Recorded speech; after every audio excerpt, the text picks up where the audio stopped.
Il est 8h30, bienvenue à vous si vous nous rejoignez, merci d'être avec nous pour cette journée qui commence. Ce qui nous attend d'ici 9h côté actu, le cinéma ne proposera-t-il bientôt plus que des versions originales? La demande est en augmentation, en tout cas au Sables d'Olonne. La programmation VO sera majoritaire d'ici 2 ans. Des réfugiés ukrainiens ont choisi de retourner dans leur pays. Un bus était affrété ce jeudi à cet effet, un retour souvent sous la pression des employeurs sur place. Nous parlerons de l'outil en main, cette association qui a pour vocation d'initier les enfants au métier manuel. Et puis c'était tout à l'heure notre invité Jean-Paul Limagne, membre de l'association Piper 43 10 59, un véritable fondu d'aviation, nous a parlé du Vendée Air Show de ce samedi et de l'appareil qu'ils ont restauré et qui prend son envol. Mais d'abord, faisons un point sur la météo de ce vendredi. Nous aurons un début de journée un peu nuageux, notamment au sud et à l'est du département. Mais ce léger brouillard se disloquera en cours de matinée. Comptez 11 degrés de moyenne dans les terres, 12 à 13 sur la côte. Et dans l'après-midi, c'est enfin un vrai beau soleil que l'on attend et qui va briller sur une bonne moitié du territoire.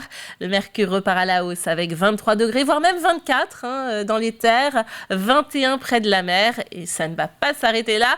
Je vous prédis une belle météo pour ce week-end. La mer, elle était basse à 7h47, puis remontera jusqu'à 14h25 avant de revenir à son point le plus bas à 20h07. Le vendredi, c'est le jour où les marchés se bousculent partout en Vendée. Il n'y a qu'à regarder la carte. Il y en a forcément un près de chez vous, excepté si vous habitez à la pointe sud-ouest. Dans ce cas, vous devrez prendre la direction de Saint-Hilaire-des-Loges. Nous pouvons citer parmi les marchés de ce jour Moutier-les-Maufais, Venanceau ou encore Saint-Georges de Montaigu, par exemple. L'éphéméride de ce 10 juin, c'est la fête aux Landry, si vous en connaissez un. Et si on a célébré son jubilé en fin de semaine dernière, sachez pour votre information que c'est aujourd'hui l'anniversaire de la reine Elisabeth II. Elle est née en 1926. Joyeux anniversaire Elisabeth. Et finissons maintenant par un de ces dictons que j'affectionne tant. Ciel du 10 juin, boudeur, foin mal sec et sans saveur. Ça n'arrivera pas cette année. Il est temps d'ouvrir notre journal.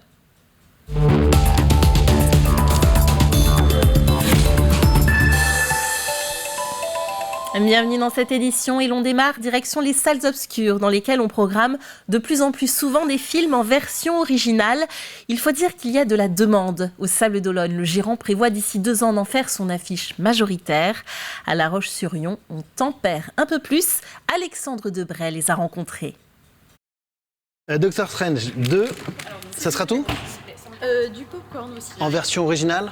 Comme chaque jeudi soir, le Grand Palace propose de nouvelles séances en VO ou version originale. Ce soir-là, une 50aine de spectateurs se sont déplacés. J'aime bien voir la version originale parce que avoir la vraie voix des acteurs, c'est toujours plus authentique, on va dire. Je préfère voir un film en VO sous-titré que pas le voir du tout. Ah. On est bien d'accord. Et si tu as le choix des deux ? Les deux de quoi ? VF ? Alors, si je suis très fatiguée et que j'ai pas envie de me fatiguer, j'irai voir en VF. Mais le summum du summum, c'est la VO. Don't forget. Voilà 10 ans, le Grand Palace ne proposait aucune séance en VO, mais avec l'engouement, le cinéma va bientôt projeter plus de films en version originale. Dans 2 ans, ce qui était en VO va devenir le VF et ce qui était en VF va devenir le VO. Notre ambition, c'est ça, c'est d'avoir plus que quelques séances pour les... Parce qu'il ne faut pas oublier les gens qui ne peuvent pas lire. On a une ville au Sables d'Olonne qui est très particulière où 60% de la population a plus de 60 ans. Je parle de ça à l'année. Et donc il y a certaines personnes qui ne peuvent pas lire. Il faut aussi pouvoir garder le cinéma pour tous. Au Cinéville de La Roche-sur-Yon, quelques séances sont aussi en VO. Batman a par exemple ramené en première semaine 300 personnes pour les projections en anglais. Un constat partagé sur d'autres blockbusters. Quand on propose Doctor Strange sur un mercredi soir de sortie en version originale à 19h30, on enregistre 90 spectateurs sur la séance. On va faire 300 spectateurs sur la séance à 20h30 en version française. Donc on voit bien que la demande est de manière plus importante sur la version française, mais on ne peut pas négliger les 90 spectateurs de la version originale qui, eux, avaient vraiment le plaisir de le découvrir dans ce format-là. Cette nouvelle demande s'explique assez simplement pour les exploitants. D'abord, la croissance des abonnements aux plateformes de streaming, mais aussi la crise sanitaire. Les personnes qui habitaient dans les grandes villes sont plutôt réfugiées dans des villes de taille moyenne, mais ces personnes-là avaient déjà des habitudes à l'époque. Donc ils n'ont pas envie de les perdre. On va forcément avoir besoin de répondre à ces demandes-là. Les cinémas n'ont d'autre choix que d'accompagner ce public pour les reconquérir. En 2021, le nombre de spectateurs a chuté de 23,2% par rapport à 2019. Alors que la campagne des législatives s'achève officiellement ce soir à minuit, c'est la fin de notre tour des candidats des 5 circonscriptions de Vendée. 48 des 53 candidats ont accepté de répondre à nos questions. Écoutons aujourd'hui Sophie Carpentier. Elle se présente à la seconde circonscription sous l'étiquette des Patriotes. 63% des Français sont pour le référendum sur le Frexit, IFOP 2022. La sortie de l'Union européenne est indispensable à la France pour sa liberté totale de choix et d'action. Elle négocierait elle-même ses accords internationaux avec d'autres pays du monde. Non seulement la France ne s'isolerait pas, mais les marges de manœuvre seraient considérables pour améliorer la vie des Français et renforcer notre pays. Avec le Frexit et le RIC, nous trouverions notre prospérité collective et notre existence en tant qu'État-nation. Vous pourrez retrouver la totalité des interventions des candidats sur notre site internet, classés selon leur circonscription. Et puis les législatives sur TV Vendée, c'est aussi une soirée exceptionnelle en direct sur notre antenne ce dimanche, en collaboration avec RCF Vendée et Ouest France. Dès 19h45, vous serez au plus près des résultats, des analyses et des premières impressions des candidats au soir du premier tour. Une vingtaine d'entre eux répondra aux questions d'Aurélien Huard, rédacteur en chef adjoint de TV Vendée, et d'Aubéry Métro, directrice de RCF Vendée. Guillaume Roblet, directeur départemental de Ouest France, nous livrera aussi quelques analyses tout au long de la soirée. Vous pourrez enfin retrouver les journalistes de la rédaction sur le terrain au cœur des différentes circonscriptions. Sans transition, après avoir fui la guerre en Ukraine, certains réfugiés retournent dans leur pays. À Saint-Gilles-Croix-de-Vie ce matin, une cinquantaine d'Ukrainiens installés dans l'ouest de la France ont pris la route du retour, direction Lviv, à l'ouest de l'Ukraine. Si le conflit est encore loin d'être fini là-bas, cette minorité de réfugiés est réquisitionnée par l'État ou encore obligée de retourner travailler. Grégoire de Châtillon a suivi leur départ. Des femmes, des enfants sur le point de rentrer chez eux, des hôpitaux qui se remplissent en Ukraine, c'est la réquisition des professions médicales. Je dois retourner en Ukraine pour travailler à l'hôpital. Cette situation n'est pas idéale, mais c'est leur décision et je dois l'accepter. Un parent malade, blessé, un retour contraint pour la plupart, avec parfois pour certains un retour forcé pour le travail sous pression de l'employeur. Je dois régler ma situation professionnelle là-bas, sinon je perdrai mon emploi et donc je n'aurai plus d'argent. En gros, on leur a dit si vous ne reprenez pas le boulot à telle date, c'est plus la peine de revenir. Donc on en a qui ont décidé de se dire tant pis, je perds mon travail et j'en trouve un en France. Donc ça, on en a qui ont trouvé du travail ici. Et d'autres qui se disent non, nous on veut assurer, on rentre en Ukraine et on garde notre travail. Et chacun repart pour une bonne raison, voilà, avec la peur au ventre, avec la guerre qui fait rage, avec le risque que Lviv soit bombardé un jour. Voilà, je pense qu'ils ont tous pesé le pour et le contre et au final, chacun a pris une décision. Elle n'a pas été facile à prendre. On a une dame qui nous a dit que ça avait été très difficile pour elle de décider de quitter l'Ukraine pour venir en France, mais que c'est encore beaucoup plus difficile de décider de quitter la France pour repartir en Ukraine. Ils ont fui la guerre, ils y retournent. Le car fera escale à Angers et à Troyes avant de regagner Lviv, la grande ville de l'Ouest. À bord, ce seront alors 48 Ukrainiens qui arriveront à destination samedi dans la soirée dans leur pays, l'Ukraine, un pays en guerre, envahi par la Russie depuis le 24 février dernier. Nous poursuivons sans transition. Vouloir manger local, c'est bien, mais savoir le faire, c'est mieux. Pour faciliter la rencontre entre les producteurs et les consommateurs, la communauté d'agglomération du pays de Saint-Gilles-Croix-de-Vie publie pour la 7e année son guide de la vente directe. En une trentaine de pages, il répertorie près de 400 agriculteurs du territoire qui proposent la vente de leurs produits sur leur ferme. Un guide qui veut encourager l'alimentation en circuit court. Prenons à présent la direction de Bretignolles-sur-Mer et et plus exactement au plan d'eau de la Normandelière, un site complètement à sec depuis 8 ans. Pouvoir s'y baigner, c'est le souhait de la Vigie, une association qui se bat pour la remise en état de ces lieux au plus vite. Le projet du port de Bretignolles maintenant abandonné, la mairie ambitionne de développer ce plan d'eau pour le tourisme dans quelques mois. Trop long pour l'association qui a donc organisé dimanche un rassemblement militant. Le reportage de Colline Davy. Cela fait 8 ans qu'il n'y a plus d'eau dans ce plan d'eau. Une longue histoire qui oppose la mairie de Bretignolles à la Vigie. Cette association milite pour sa remise en état comme avant. Aujourd'hui, nous considérons qu'il n'y a plus rien qui empêche que l'on puisse remettre en état, en fonctionnement, ce plan d'eau. C'était un endroit reconnu et connu sur l'ensemble pas de la Vendée, rien, mais des communes alentours, il ne faut pas oublier. Et c'est un endroit unique sur le littoral. C'est regrettable qu'il n'y ait pas d'eau dans cet espace, quoi. Des regrets, mais pas de résignation pour autant. Une course de palmes, une autre de surf. Des jeux nautiques, mais sur le sable. L'action est symbolique, elle doit soutenir le message de la pétition lancée l'an dernier. Cette pétition a recueilli plus de 5000 signatures en faveur du réaménagement du plan d'eau et de sa remise en service. Et ce sont aujourd'hui 5000 personnes qui se sont exprimées, qui ne sont pas entendues. Et on essaye de porter leur voix auprès de la municipalité pour relancer le réaménagement de ce plan d'eau qui aujourd'hui tarde. Mais pour la municipalité, si le projet tarde, c'est en raison de sa complexité. Selon le maire, l'état actuel du plan d'eau ne permet pas, à moindre coût et dans des délais courts, sa remise en service. Oui, il y aura un plan d'eau à la Normandelière dans le projet d'aménagement qui sera proposé. Ça ne fait pas de doute. Pour autant, il sera aussi accompagné d'autres éléments structurants qui répondront à l'enjeu de renforcer l'attractivité de Bretignolles pour nos commerçants, pour nos activités, pour le tourisme et répondra aussi à un autre enjeu qui est extrêmement important, c'est maintenir l'activité nautique sur ce lieu. L'activité nautique, c'est la voile, c'est aussi la plaisance, c'est aussi tous les enjeux qui tournent autour du nautisme. Et à Bretignolles, ça reste une valeur extrêmement importante à défendre pour les années futures.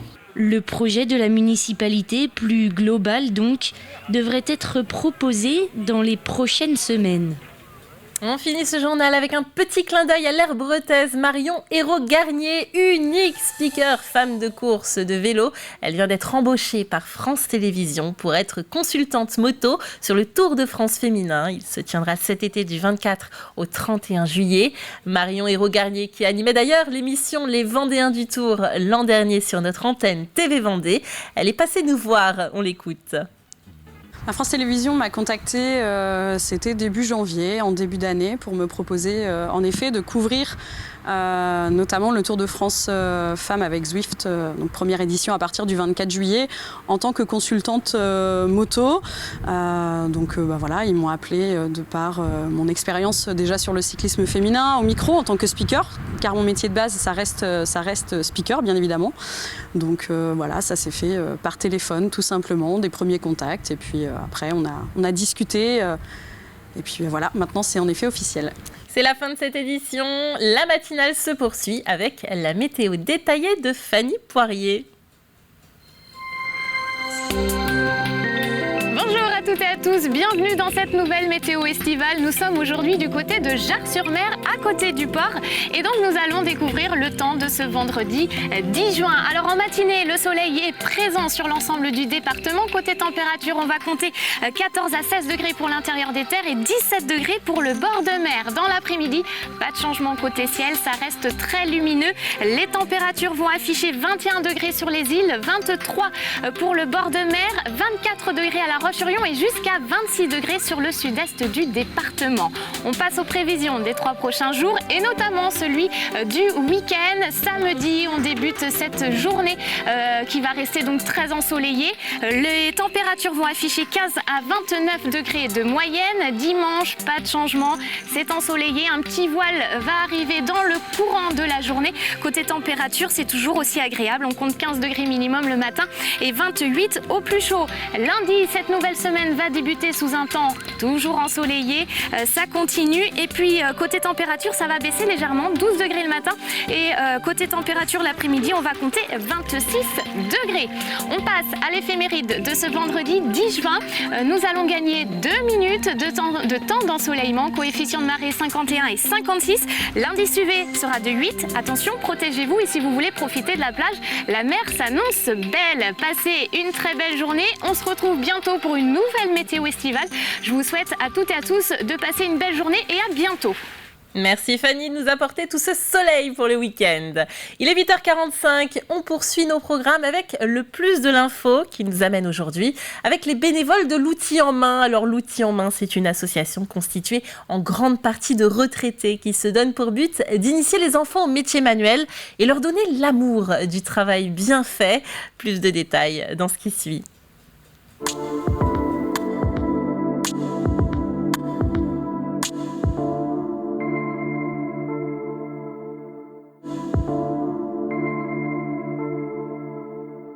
L'Outil en Main, c'est une association de bénévoles dont ce sont des retraités, des gens de métier qui initient auprès des enfants leur savoir-faire, c'est la transmission et la découverte des métiers auprès des enfants.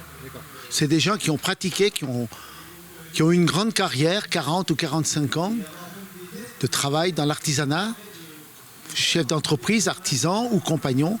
Et après cette grande période d'activité, font du bénévolat pour retransmettre leur métier et leur passion auprès des enfants. Le but, c'est de découvrir les métiers. Découvrir ce que c'est le travail manuel. On ne parle plus du travail manuel.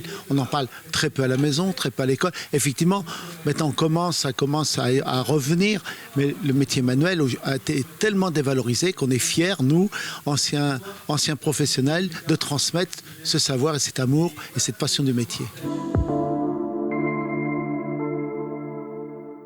On peut trouver tous les métiers manuels. On a la maçonnerie, tous les métiers du bois, la charpente, la menuiserie, la serrurerie, la plomberie, l'électricité, la peinture. Après, on a de l'art, autre bâtiment, on a de l'art floral, l'horticulture, paysagiste aussi.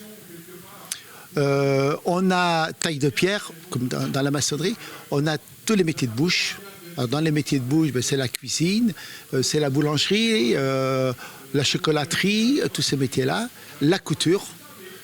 On a également quelquefois de la coiffure. C'est complet.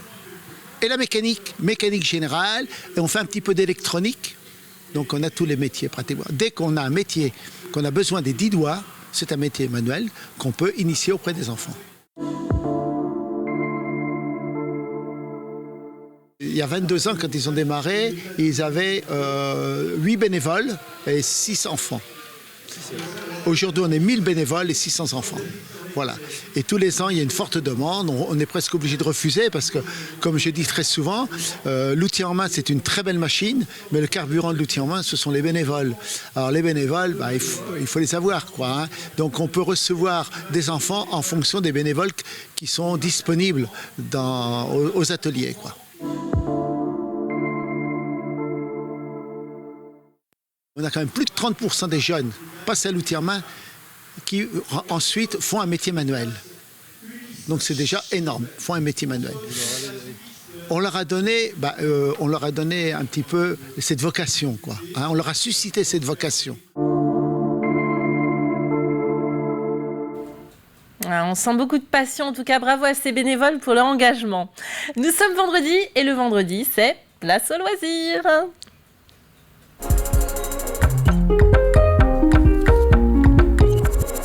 Laissez-vous guider par TV Vendée. Nous avons des idées pour occuper votre week-end. Olivier a sélectionné pour nous cette semaine un joli concert au Poiré-sur-Vie dans le très beau Moulin à Élise. Voyons de quoi il s'agit.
Voilà, une très belle idée de sortie. Et puis je vous en glisse une autre. N'oubliez pas le Vendée Air Show ce samedi sur la grande plage des Sables d'Olonne. 3 heures de show sont prévues et c'était justement l'objet de mon entretien tout à l'heure avec notre invité du jour, Jean-Paul Limagne. Vous pouvez le retrouver sur notre site internet tvvendée.fr. Ouvrons maintenant notre programme télé et regardons l'extrait du jour.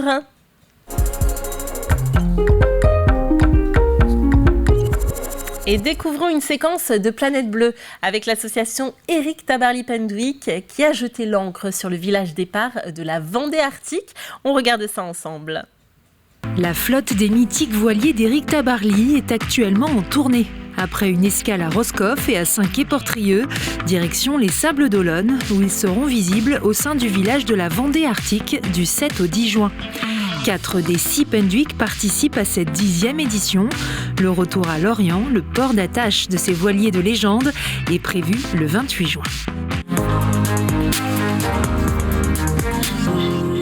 Planète Bleue, une émission à découvrir sur TV Vendée aujourd'hui.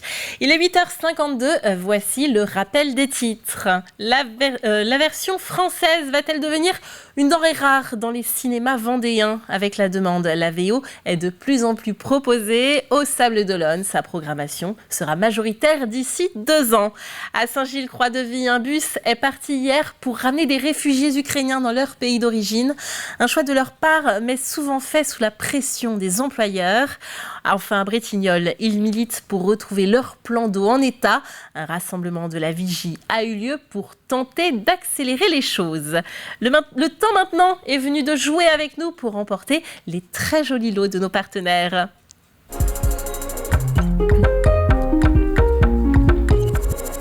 Et vous êtes nombreux à nous envoyer vos réponses cette semaine. Voici la question. Quelle est la particularité de Jean-Louis, ce nouveau maraîcher de Dompierre-sur-Yon? Le reportage a été diffusé la semaine dernière. Alors si vous l'avez vu, la réponse est plutôt facile. Mais attention, attention, vous êtes nombreux à tomber dans notre piège. Ce n'est pas le nom de l'entreprise que nous cherchons.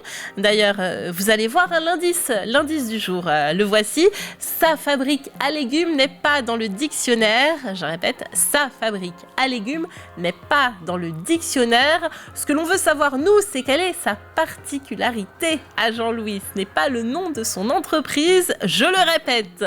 À gagner les lots de nos partenaires, les voici. Les Nuits de la Tour à Angles qui offrent 2 places pour le son et lumière du 26 juillet. Un spectacle historique en présence de 300 bénévoles au pied de la tour de Mauric. Et l'autre lot, c'est un pass VIP famille pour 4 personnes en fauteuil-loge pour le spectacle Claudio Zavata à La Roche-sur-Yon. Le cirque a monté son chapiteau boulevard de l'Industrie du 3 au 26 juin. La valeur du lot est de 100 €. Voilà, on n'hésite pas, on peut retrouver toutes les questions et les indices sur notre site internet tvvendée.fr. Vous y retrouverez aussi tout plein de choses qu'on a vues au cours de cette matinale, notamment la carte du marché, la météo de Fanny Poirier. Bref, n'hésitez pas, venez sur notre site internet. C'est la fin de cette matinale. Et attention, on ne se retrouve pas lundi puisque dimanche, nous organisons une soirée électorale exceptionnelle. Et donc, le lundi matin, on va avoir besoin de souffler un petit peu. Donc, votre retour de la matinale, ce sera mardi à partir de 7h. Merci à vous d'avoir été avec nous et à très, très, très bientôt sur TV Vendée. Merci.